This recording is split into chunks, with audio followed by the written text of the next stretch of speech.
Nadolig Llawen or Merry Christmas GTA chums. So this video is all about rating the top 5 vehicles for driving in the snow. Well, top 5, each is as good as the other one in its class. And obviously we got our drift vehicles that we can have a bit of fun with. But start at number 5, we're going to have, of course, the Night Shark.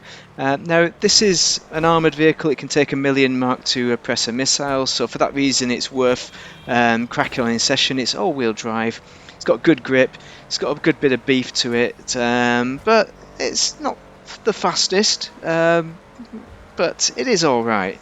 And for 1.2 million, you can't really complain. It's cheap enough. But if you want it to be cheaper, for half the price, you can get an Insurgent, a standard Insurgent, which will do the job just as mighty fine as that. So the Night Shark, everybody. Next, we start to think about the Imani-tech. So this is the Panault Le Cruise, and it's a rear-wheel drive rally master. It's got great grip off-road, and therefore pretty good grip on the old snow as well, so you can put it wherever you want. And probably one of my favourite cars out of the ones that I'll be showing you. Alternates for this, there's not really a great deal.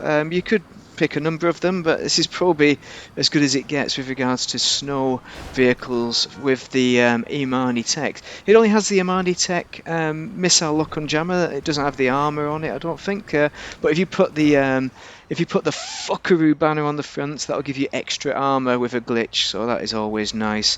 So very nice looking car, very nippy, but it is electric, so it's got an electric sound to it. Pretty limited though, as I said, with alternates, but this is probably one of your best ones if you're starting out and first new to rally driving and snow driving in particular. So that is the Panault Le Cruise, which will cost you close to 2 million if you fancy that. That's before having the Imani-tech. Next we have the Drauga.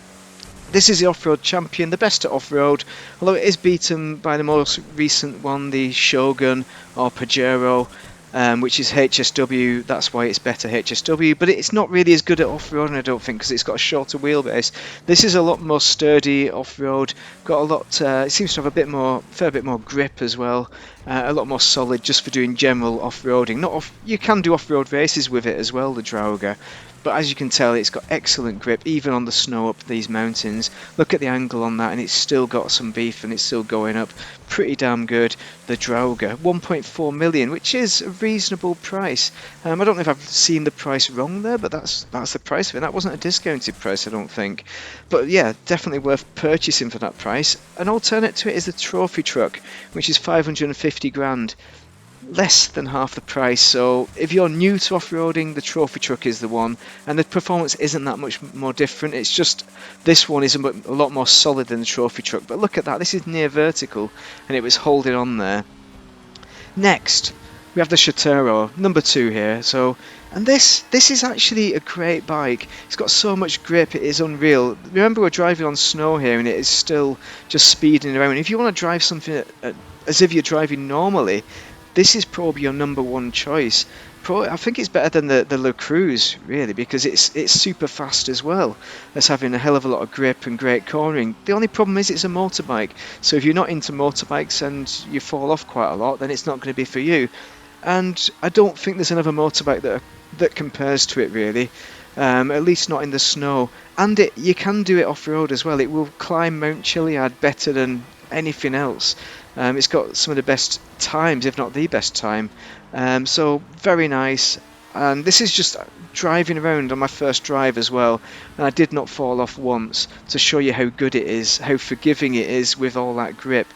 Brilliant bike, well worth it for only 2.2 million, which sounds a lot for a motorbike, but this is a top tier. It's one of the best motorbike races in the game if you don't have HSW. But even, get out of my way out, man, even if you do have HSW, you can still win the races.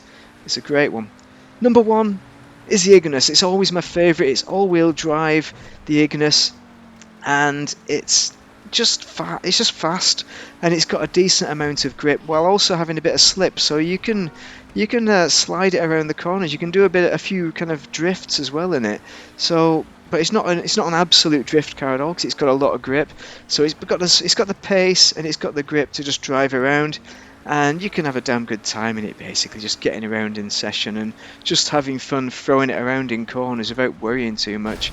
Like any car, you know, it's sometimes you're gonna smash into stuff. That's just gonna happen when you're dealing with these kind of speeds, and that's why the Chatera should be number one, really. I mean, I suppose it is number one for speed, but it's a motorbike. Alternates to the Ignis, it costs you 2.8 million standard price. So the alternate, I can only think of one at a decent price. It's a Zentorno, 725 grand, absolute bargain, by far better value than this. And it'll give you not quite as good performance, but it's still very good performance in the snow, all-wheel drive, similar to this. Another one which is a bit of an alternate is the Torero XO, very much like the Ignis, but with less grip, so it's really there for sliding around the corners, doing those power slides, drifting, having drift performance skills. See, I mean, I lost it. I think the XO would have done that a lot better. Very good car, excellent in the snow. My favourite car in the snow overall. Well worth a purchase, even at full price. So that is your lot, and I'll just show you the old Chatero off-road here. I was taking a steep route here, slowing it down there, and look at this, it's still rising, it's still got the grip, whereas the Drauga was struggling a bit, the Chatero isn't. This is only one wheel drive as well, the rear wheel, so that's how good it is. It has an immense amount of grip. So that is my top 5, although I'd probably put it as 5 different vehicles for different reasons for driving in the snow, rather than one being better than the other for obvious reasons that I've just explained. Just give me your comments on what you think is the number one in each category, or in a single category. If you've got any disagreement with me, got any suggestions, then I would really enjoy hearing from you. But I hope you have an excellent Christmas and a most excellent New Year as well. But drop a like on this video if you found it useful. But thank you very much for watching, and good night, and have a great Christmas day. We've reached the top at last, everyone. So that is it. Hope you had some excellent presents. The best presents. Thanks for watching.